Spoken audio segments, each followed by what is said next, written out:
നമസ്കാരം, തേടേ ന്യൂസിലേക്ക് സ്വാഗതം. അങ്ങനെ അമ്മ തെരഞ്ഞെടുപ്പ് കഴിഞ്ഞിരിക്കുകയാണ്. മലയാള സംഘടന, അതായത് മലയാളത്തിലെ അഭിനേതാക്കളുടെ സംഘടനയായ അമ്മയിലെ തെരഞ്ഞെടുപ്പ് കഴിഞ്ഞ കുറേ ആഴ്ചകളായി വാർത്തകളിൽ നിറഞ്ഞു നിൽക്കുകയായിരുന്നു. ഏറ്റവും ഒടുവിൽ അമ്മയുടെ പ്രസിഡന്റായി വനിതയായ ശ്വേതാ മേനോൻ എത്തിയിരിക്കുന്നു. കൂടുതൽ താരങ്ങൾ, അതായത് വനിതാ താരങ്ങൾ തന്നെയാണ് പ്രമുഖ സ്ഥാനങ്ങളിലൊക്കെ തന്നെ എത്തിയിരിക്കുന്നത്. അത് വളരെ നല്ല കാര്യം എന്ന് തന്നെ പറയേണ്ടി വരും.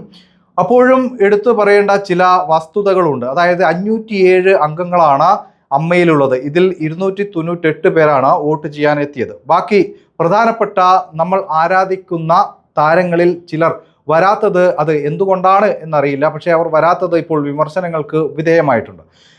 ഉർവശി, മഞ്ജു വാര്യർ, കുഞ്ചാക്കോ ബോബൻ, ദുൽഖർ സൽമാൻ, അതുപോലെ മമ്മൂട്ടിയെക്കുറിച്ച് നമുക്കറിയാം. അദ്ദേഹം ഇപ്പോൾ ചികിത്സയിലാണ്, ചെന്നൈയിലാണ് ഉള്ളതെന്നാണ് ലഭിക്കുന്ന വിവരം. അദ്ദേഹം വരാത്തതിൽ ആരും പരിഭവം പറയേണ്ട കാര്യമില്ല. അദ്ദേഹത്തിന് നമുക്കൊരു ഇളവ് കൊടുത്താൽ പോലും ഇത്തരത്തിൽ നിവിൻ പോളി, കുഞ്ചാക്കോ ബോബൻ, മഞ്ജു വാര്യർ ഇവരൊക്കെ തന്നെ എവിടെയായിരുന്നു? എന്തുകൊണ്ടാണ് പ്രധാനപ്പെട്ട അവരുടെ സംഘടനയുടെ പ്രധാനപ്പെട്ട ഒരു തെരഞ്ഞെടുപ്പ് നടക്കുമ്പോൾ അതിൽ വന്ന് അവരുടെ പിന്തുണ അല്ലെങ്കിൽ അവരുടെ ഒരു വോട്ട് രേഖപ്പെടുത്താത്തതെന്ന ചോദ്യമാണ് ഉയർന്നത്. അതിൽ പറഞ്ഞു വരുന്ന പ്രധാനപ്പെട്ട ഒരു കാര്യം എന്നത് ഇവരെയൊക്കെയാണ് നമ്മുടെ ഇലക്ഷൻ കമ്മീഷൻ തെരഞ്ഞെടുപ്പ് അടുക്കുന്ന സമയത്ത് 18 വയസ്സ് പൂർത്തിയായി വോട്ടേഴ്സ് ലിസ്റ്റിൽ പേരുള്ള നിങ്ങൾ വോട്ട് ചെയ്യണം, എവിടെയായാലും നിങ്ങൾ എത്തണം, ഈ ജനാധിപത്യത്തിൽ നമ്മൾ ഓരോ പൗരന്മാരും പങ്കാളികളാകണം എന്നൊക്കെ പറഞ്ഞുകൊണ്ട് ഇത്തരത്തിൽ മഞ്ജു വാര്യറും നിവിൻ പോളിയും കുഞ്ചാക്കോ ബോബനൊക്കെ വന്ന് നമ്മുടെ മുന്നിൽ പ്രസംഗിക്കുന്നത് കണ്ടിട്ടുണ്ട്.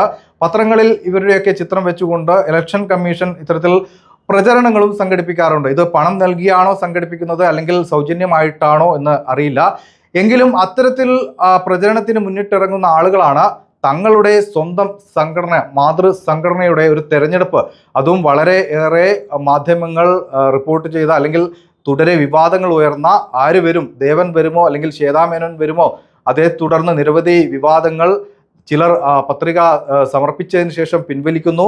വലിയ രീതിയിലുള്ള വിവാദങ്ങൾ തുടരെ ഉണ്ടായ ഒരു തെരഞ്ഞെടുപ്പിൽ തങ്ങളുടെ വോട്ട് രേഖപ്പെടുത്താതെ മാറി നിന്നത് അത് ഒട്ടും ശരിയായില്ല എന്നേ പറയാനുള്ളൂ. ഇത്തരത്തിലുള്ള ആളുകളെ അല്ലെങ്കിൽ താരങ്ങളെ പിടിച്ചുകൊണ്ടുവന്ന് ഇലക്ഷൻ കമ്മീഷൻ ഇനി വരുന്ന തെരഞ്ഞെടുപ്പുകളിൽ വന്ന്, ഇപ്പോൾ മഞ്ജു വാര്യറൊക്കെ വന്ന് നിങ്ങൾ വോട്ട് ചെയ്യണം, വോട്ട് വളരെ പ്രധാനപ്പെട്ടതാണ് എന്ന് പറയാൻ ഇവർക്കൊന്നും തന്നെ ഒരു അർഹതയുമില്ല എന്നതാണ് വസ്തുത.